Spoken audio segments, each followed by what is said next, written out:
Welcome back to some Animal Crossing New Horizons. I'm dear darling, as you see what's going on our lovely island of Fawnhallow today, where we're, if you can tell by the title, finally talking about Six the Musical, because despite the fact that for maybe like a year or so I've been singing the songs from it, maybe more than a year, last Thursday, or this Thursday, I suppose, I finally saw it as basically a treat for my friends, and it was absolutely a lovely time.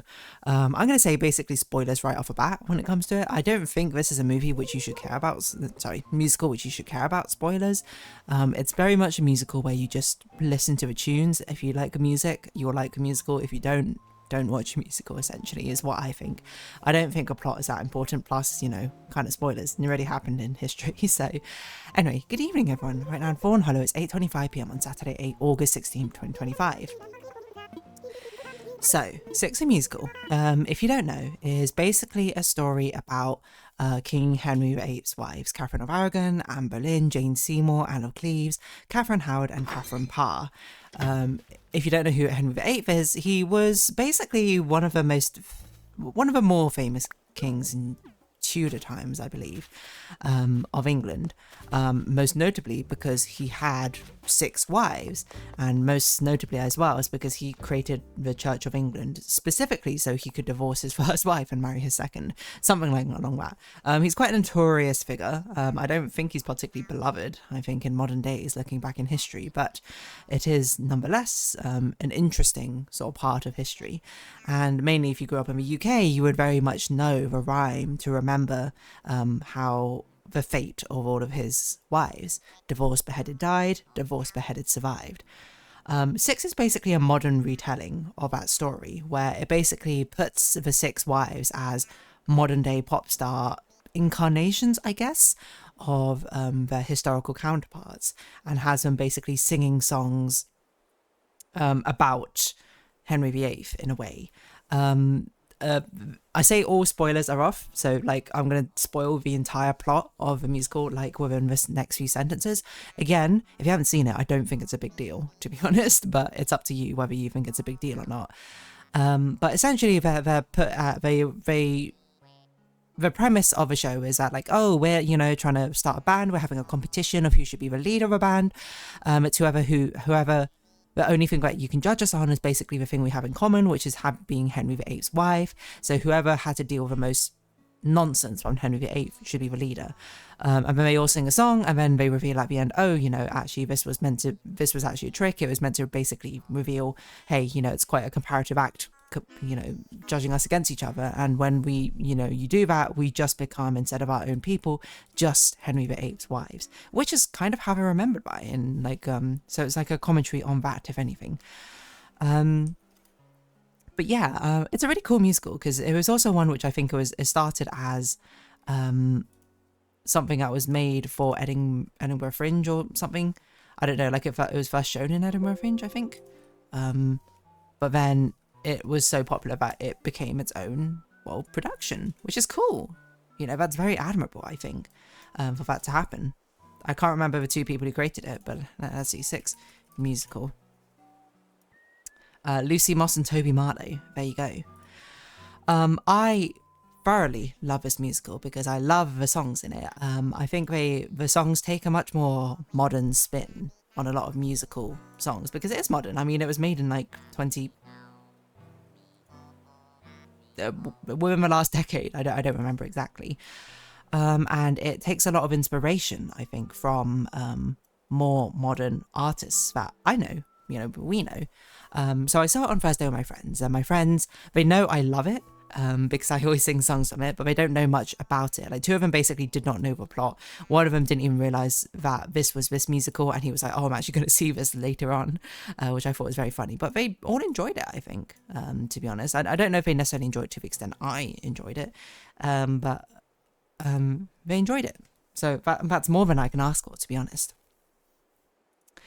But yeah, it's a very short musical as well. It's about like 80 minutes or so long or something, and there's no intermission. It just goes start to end. It basically goes intro song, set of a premise, then song 1, song 2, Queen 1, Queen 2, Queen 3, intermission-ish song, Queen 4, Queen 5, Queen 6, ending song, epilogue song, and then encore song, essentially.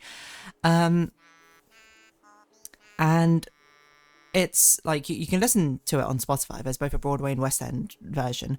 Which one's better, you might ask? I think they're both pretty similar. I think some of the songs are better in West End, some songs are better in Broadway, depending on the vibe. But in whole, I think the core essence of a musical, to me at least personally, are the Six Queens songs, because they all draw. This is a part which made me love a musical so much. Like, the musical doesn't have amazing staging or anything. It literally is just on a concert stage, essentially. There's like no fancy props. It's no Les Miserables. It's no Hamilton with its rotating stage or anything. It's literally just them. I think it has really nice costuming, in my opinion, but it's only 6 characters at the end of the day, so it's not like crazy or anything. I think its songs are a real highlight, and that's basically what we'll be talking about. Because it's really cool, I think, is the way that the creators have drawn upon inspiration from more modern artists to tell the story of these queens. Like Catherine of Aragon is basically seen as like the sort of like, not the diva queen, but she's like the top tier kind of queen, right? Like she reigned for like 20 or 30 years, was the wife for the longest time before being divorced. She was kind of like a girl boss, is kind of like why. And she was based off like Beyonce, and I can't remember who else she was based off of. Let's see, hold on. It'll probably be 6 musical queen inspirations. I'll probably say it. Jennifer Hudson, that was it. The Beyonce one I definitely see. Jennifer Hudson I'm not as familiar with, so it's probably harder for me to see. But I mean, like, Beyonce is often seen as like, I'm not sure if she's seen as a queen of pop. Let's see. I think she might be. No, that's Madonna. That's right. What's Beyonce's title? Beyonce, I don't know. But either way, Beyonce's seen as a big force in the musical industry. Not musical as in the theatre production industry, but music industry, right? So it's like you see a lot of the inspirations in her music. Like, there's much better video essays who break it down better than I do, but you can see it in like she's got like a very she's got a golden aesthetic. She's got like a sort of much more crownish vibe to her. She kind of looks like the sun. Like her song No Way has like these Latin rhythms in, which I think is very common in Beyonce songs. And it's got like all these like crazy vocal riffs, which is also pretty common. I don't know. To me, her song always felt sort of like very bold in a sense, which, you know, reflecting of like her presence, I suppose, within the Tudor times. And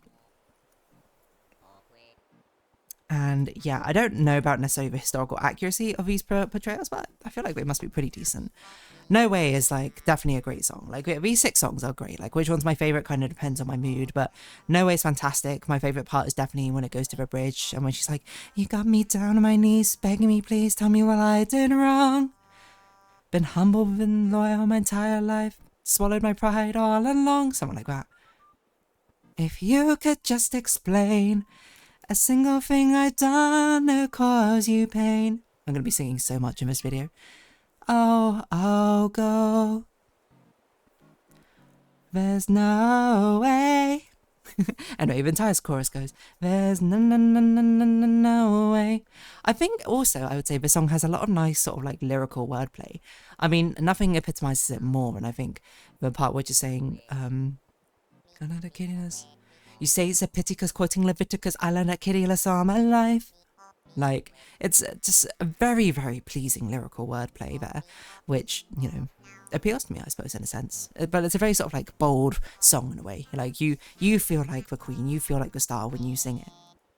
Anne Boleyn in the portrayal of Six, she seems more like a sort of like gremlin, impish sort of character, where she's like, I'm here to basically just do my thing, have fun, hashtag YOLO, sorry not sorry.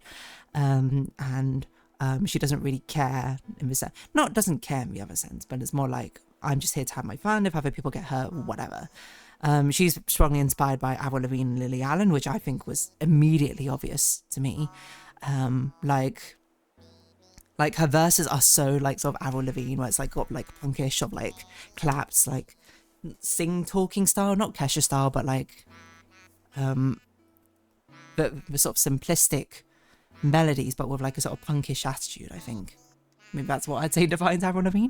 And then Lily Allen with her, I don't know. Lily Allen's a bit hard to quantify. I think her musical genre is a bit sort of mixed of a lot of things. But the choruses feel very sort of Lily Allen-esque, right?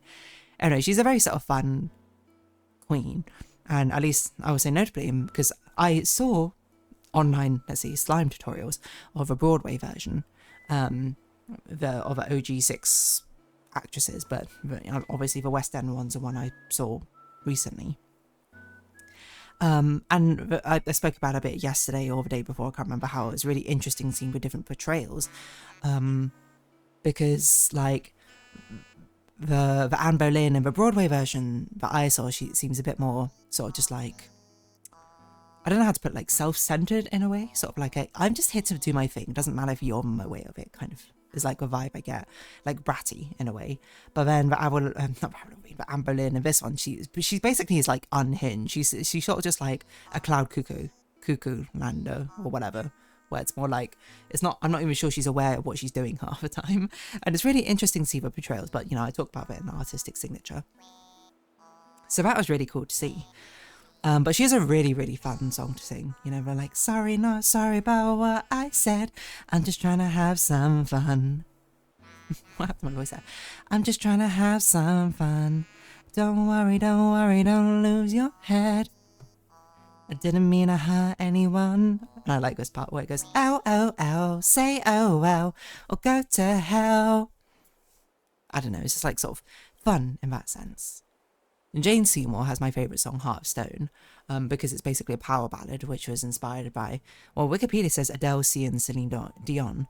Adele I can definitely see, like, I think her entire, like, costuming, like, I don't know if I'll even get a chance to talk about the costuming, is very Adele inspired, I think. Celine Dion, I could definitely see it with, like, her vocal sort of riffs and, like, a power ballad-esque.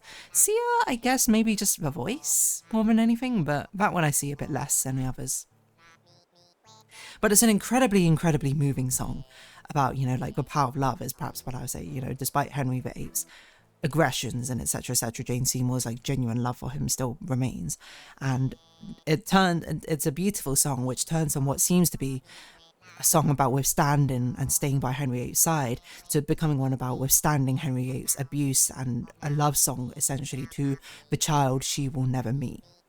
She gave birth, she died in childbirth or soon after childbirth or something like that, if you don't know her story, which is very tragic. But she did give a son that Henry VIII so desperately wanted. Anyway, yeah, so it's an absolutely beautiful song, I think.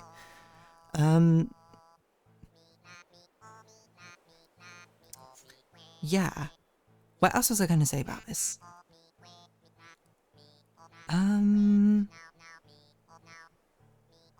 I'm not sure. Can't think of anything else, but yeah, it's just a really, really beautiful song. And I will give a shout out to the Broadway version, who does a lovely sort of musical turn with her voice. When she goes, in the last part where she goes, and you're still fine, stone. I don't know how she does it. It sounds ethereal though when she sings it. Anne of Cleves' song is really just fun because basically in the actual story, Anne of Cleves, like, the portrait was sent to Henry VIII and he was like, yeah, I'll marry her. And then the story goes, he saw her in real life and was like, whoa, you're actually super ugly, I'm not going to marry you. And they immediately got divorced. When the actual story apparently is Henry VIII tried to sort of like surprise Anne of Cleves by doing this thing of dressing as a peasant and then ambushing her, trying to like, apparently it was like reference to some British like theatrical productions, but of course Anne of Cleves was German and had no idea what was going on and was like, who the heck are you? And then he got like his pride hurt and then divorced her or something. But apparently they remained like good friends. So she really got like a great life. She got given like a castle and everything, basically to not wage war against Germany. And she just lived a life of luxury. And basically her entire song is basically like an empowerment song, where it's called Get Down, where she's basically just like, I'm living my best life, you didn't like my looks, whatever, I think I look great, essentially. It's basically girl bossing, the song. To use a, you know, perhaps a cringy usage of a millennial term, I suppose. But it's really, really fun. Hers is inspired by Nicki Minaj and Rihanna, which is interesting because I don't hear that as much. Like kind of in a way, but like, I don't know. It's just like, it feels like a much more sort of like gritty, aggressive song than I would expect from Nicki Minaj and Rihanna. But to be fair, I don't listen to them as much. But those are like the inspirations for her style of music. But I don't know, it's just like a really fun song, I think. I think a thing which is really cool as well is the original West End version. The person who sang Anna Cleese has she has like a really deep alto, maybe even contralto voice, which just does it wonders, I think. But yeah, it's really interesting because the Broadway version is basically like a sassy sort of take on Anna Cleves, being like, oh yeah, you know, I'm living my best life, I know it, that sort of thing. She's kind of cheeky in a way. But the one that we watched in the West End was much more sort of subdued. Well, we want to speed up. Catherine Howard, she's based off of, I think it's most apparent, Britney Spears and Ariana Grande visually. Basically, you know, young pop stars who were like thrusted into popularity and unfairly like sexualized despite their age. Like thrust into that sort of limelight, which is apparently like a lot of Catherine Howard's story. She was like very young, and then she apparently got this reputation, more of an old school reputation of being promiscuous, essentially, when really it's not the case. Is really she was just like an abused woman, and then she just got executed from it. Like she got executed, like, to make it clear, not when she was 20. Anne Boleyn like executed in a very badass way, by the way, where like Henry VIII was like, okay, you can either die, you can either live, or your daughter won't become a queen, or I can execute you and then I'll make your daughter the queen after me. And she was like, okay, kill me then. I'll give you the best queen you've ever seen, or something like that. It genuinely is absolutely crazy. But like, I mean, that's the whole point of Six, is to sort of empower these women, to make them more than just Henry VIII's wives, to actually show how great, how crazy, how awesome they were. Anyway, Anne Boleyn was executed around like 35 or so. Catherine Howard was 20. Can you imagine? Like she got married. I don't even know when she got married, but when she was like 18 or something. It's genuinely insane. And when you hear about it, it's even more heartbreaking, I think. And Britney Spears, I think, is like really the epitome. And I mean, you've seen what's happened when she was like thrust into the limelight and basically being exploited by those around her. It's very much Catherine Howard's story, and her song is completely heartbreaking. It's my favourite in the context of a story, where it sounds like some sort of like fun, sultry sort of pop song, being about like, you know, about more explicit topics, shall we say, and then it sort of breaks down with her at the end, realizing that no, she's just being exploited for her entire life, and it's really quite dark in a way. Like it's sort of a thing where you're like, I'm not sure if, like, you know, I'm jamming along, but I'm like, I'm not sure if I should be jamming along. This is quite like a heart-wrenching story, isn't it? And there is no peace or resolution. I mean, it's already happened in history. So that's it. But I think it's also very interesting because the Broadway version has a very sort of like fun, sultry, sort of just like, I'm here to have fun sort of vibes. And then she basically has a breakdown by the end of a song, fairly so. And the West End version was very much more subdued as well. She was like playing a very sort of sultry Catherine Howard, and then slowly it unravels towards the end. How much time we got? About 2 minutes. Catherine Parr. Her song was like her song was a fake out. By the way, she starts off with like the fake out song being like a funk song, and I really want to hear what it sounds like. She's inspired by Alicia Keys and Emily Sandé, who I don't really know very well. But she has like this sort of like R&B sort of smooth voice sort of feel, soulful music.